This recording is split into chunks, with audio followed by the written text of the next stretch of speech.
Last week, a 58-year-old man walked into my office.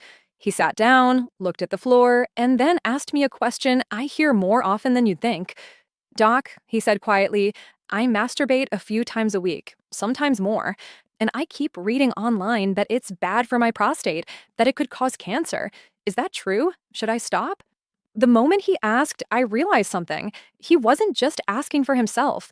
He was asking for thousands of men who've typed that exact question into Google at 2 a.m. Men who are worried, confused, and getting bombarded with conflicting information. Some sites say it's dangerous, others say it's fine. Nobody agrees on what too much even means. I'm Dr. Laura Bennett, urologist, and today I'm going to give you the real answer. Not clickbait, not fear-mongering, not myths. I'm going to show you what the actual science says. And I promise, the truth is probably not what you've been led to believe. By the end of this video, you'll finally have clarity. You'll know whether you should be worried, what the research shows, and what it means for your health as you age. Before we dive in, I need your help for just 10 seconds. Please write in the comments where you're watching from and how old you are. This is really important. It helps me create future content that's going to be the most useful for you specifically. Let me tell you what I hear in my office almost every single week. Men come in, sometimes barely making eye contact, and they ask me a version of the same question. Doc, I'm worried. I've been, doing it pretty regularly. Is that going to hurt my prostate? The fear is real, and I understand where it comes from.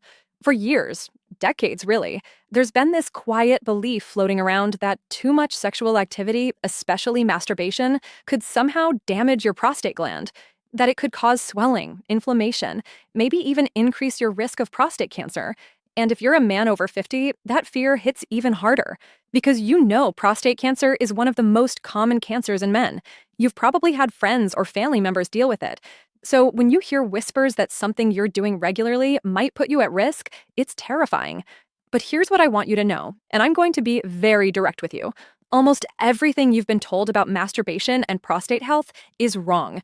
Not just a little off, completely fundamentally wrong. And I'm not going to make you wait until the end of this video to find out what's true. I'm going to give you the real answer right now, backed by some of the best research ever done on this topic.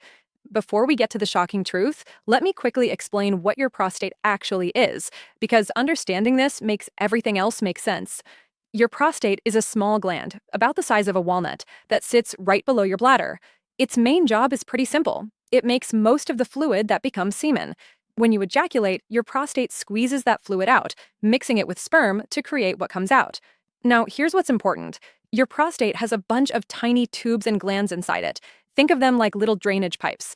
And just like any pipe system, things can build up in there over time. Old cells, fluids, waste products. When stuff sits there too long without being flushed out, that's when problems can start.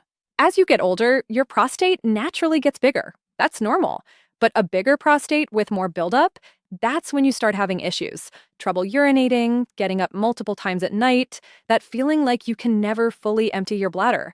And in some cases, chronic buildup and inflammation can create an environment where cancer cells are more likely to develop.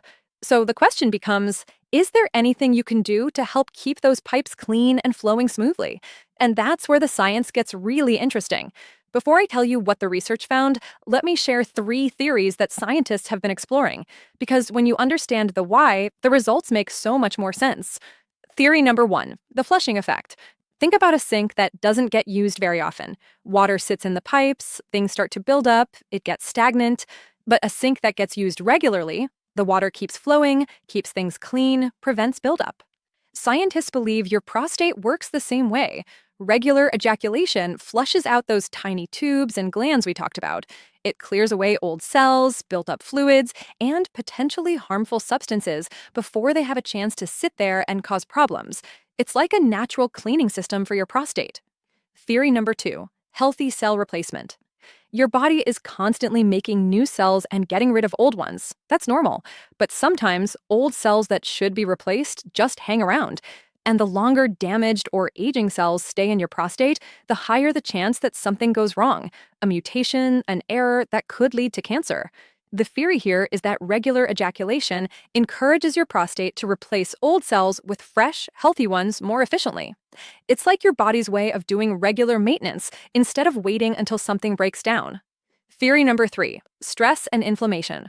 We know that chronic stress and inflammation are major risk factors for all kinds of diseases, including cancer. And here's something fascinating. Ejaculation is directly linked to stress reduction. It releases tension, both physical and mental.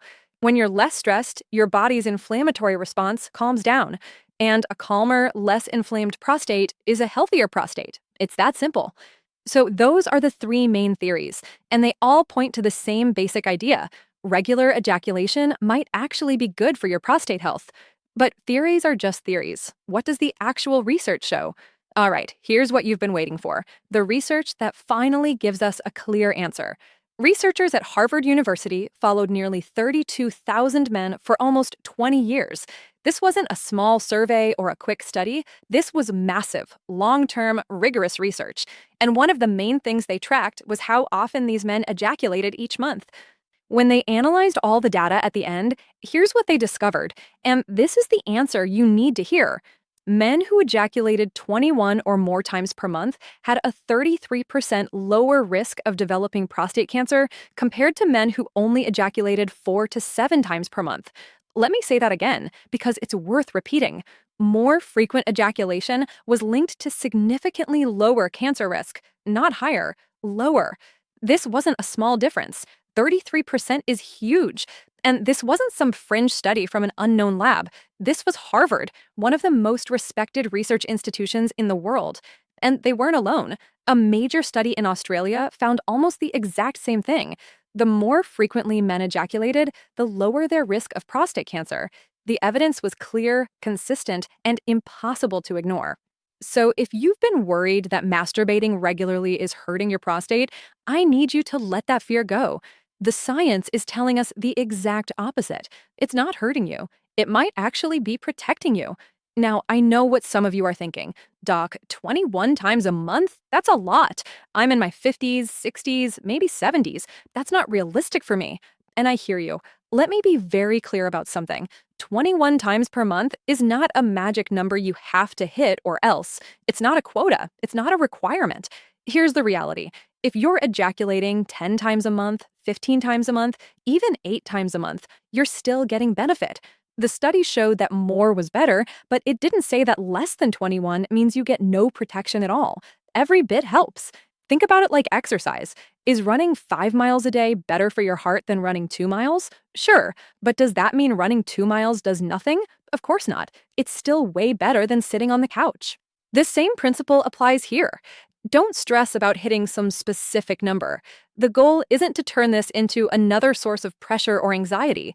The goal is simply to know that having a healthy, regular sex life, whether that's with a partner or on your own, is a good thing for your prostate. And here's something else important. That 21 number includes everything. Sex with a partner, masturbation, all of it counts toward the total. You don't need to do this alone. In fact, intimacy with a partner brings its own benefits for emotional health, relationship connection, and overall well-being. So please, don't look at this as pressure. Look at it as permission. Permission to stop worrying. Permission to know that what you're doing is actually helping your body, not hurting it. Now, while we're on the topic of prostate health, let me quickly mention a few other things that can make a real difference. What you eat matters. Foods rich in antioxidants, things like tomatoes, watermelon, berries, and leafy greens, have been shown to support prostate health. Healthy fats from fish, nuts, and olive oil are great too. Stay active. Regular exercise helps you maintain a healthy weight, and excess weight is linked to more aggressive forms of prostate cancer. Even 30 minutes of walking most days can make a significant difference. Don't smoke and go easy on alcohol. Both are linked to increased cancer risk across the board, including prostate cancer. And most importantly, get checked regularly. If you're over 50 or over 45, if you have a family history of prostate cancer, talk to your doctor about PSA testing and prostate exams. Early detection saves lives, period. None of these things replace the benefit of regular ejaculation, but they work together. Think of it as building a foundation for long-term health, one habit at a time. So let's bring this full circle. What does daily masturbation do to your prostate? The answer, backed by some of the best research in the world, is this. It's not your enemy.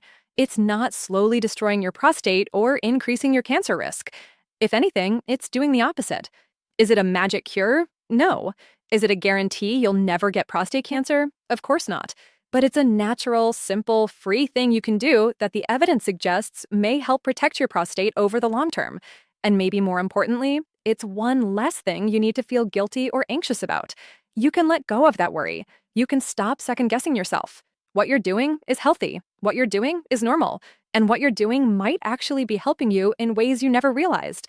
I'm Dr. Laura Bennett, and I want you to know your health matters, your questions matter, and the truth, backed by science, always matters most. If this video helps clear up some confusion or put your mind at ease, please share it with someone who might need to hear this. And let me know in the comments, what other health topics do you want me to tackle next? Take care of yourself. You're worth it.